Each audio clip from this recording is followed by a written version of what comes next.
सन 1157 का वह काल, जब भारत भूमि के पूर्वी आकाश में भय और निराशा के बादल मंडरा रहे थे। बिहार की पुण्य भूमि, जहां कभी नालंदा विश्वविद्यालय की दीवारों से ज्ञान के मधुर स्वर गूंजते थे, उस पर अचानक अमावस का साया छा गया। नालंदा, वह स्थान जहां बुद्ध के शिष्य विद्वान और वैज्ञानिक तपस्या करते थे, वहां के हर पत्थर पर संस्कारों की छाप थी। लेकिन आज लपटों और धुएं से ढका वह परिसर मानो चीख रहा था। कहा जाता है, जब बख्तियार खिलजी की सेनाओं ने नालंदा की दीवारें तोड़ी तो वहां की हवाओं में भी करुण क्रंदन भर गया। हजारों ग्रंथ, पीढ़ियों का संचित समुंदर एक ही रात में राख में बदल गया। भारत की आत्मा सिसक रही थी। उसकी संस्कृति, उसका गर्व, उसकी सभ्यता, सब कुछ खतरे में था। नालंदा के राख उड़ते कण उत्तर पूर्व की ओर बहकर एक शांत साम्राज्य कामरूप तक पहुंचे। कामरूप ब्रह्मपुत्र की स्थायी धारा के समान सैकड़ों वर्षों से अखंड और अनुशासन में रहने वाला राज्य। वहां के राजा पृथु सूर्यास्त के समय अपने महल की छत पर खड़े नदियों की लहरों में आई हलचल को भांप रहे थे।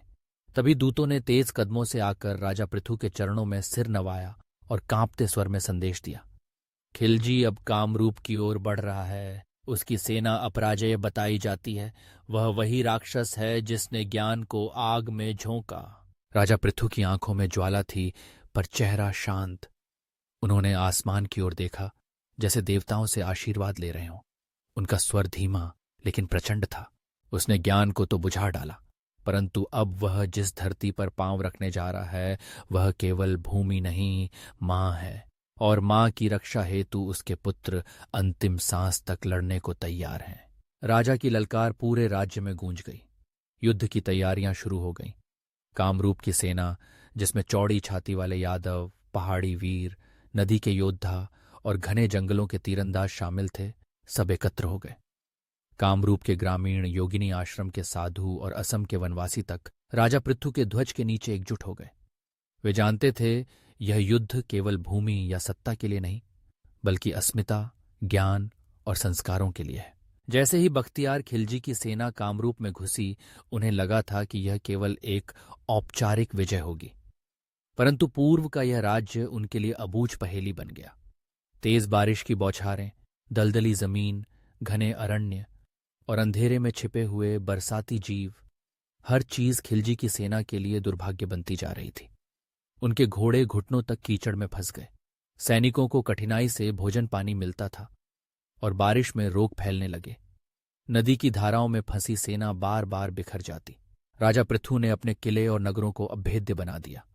रात के समय जब दुश्मन सो जाता, तब कामरूप के तीरंदाज जंगल के छोर से निकलते और शत्रु सैन्य शिविरों में तीरों की वर्षा कर देते। रास्तों को काट दिया गया, आपूर्ति के मार्ग बंद कर दिए गए। ब्रह्मपुत्र की लहरें भी मानो युद्ध का हिस्सा बनती जा रही थीं। कभी नाव को डुबो देना, तो कभी तट को तोड़ देना। वह निर्णायक क्षण जल्द आ गया, जब खिलजी की सेना तेजपुर के पास फंस गई। जो सैनिक कभी मैदानों में जीत के अधिकारी थे, वे अब पूर्वोत्तर के कठिन भूगोल में जूझने लगे। बारिश और कीचड़ के बीच कामरूप के वीरों ने चारों ओर से खिलजी की सेना को घेर लिया।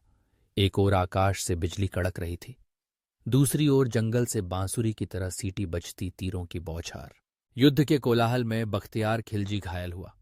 कुछ इतिहासकारों के अनुसार बीमारी ने उसे ग्रसित कर लिया, और कुछ कहते हैं कि उसके ही सैनिकों ने उसका अंत कर दिया। कोई भी प्रमाण हो, यह तय था कि बख्तियार खिलजी कामरूप के प्रचंड प्रतिकार के सामने टिक नहीं पाया।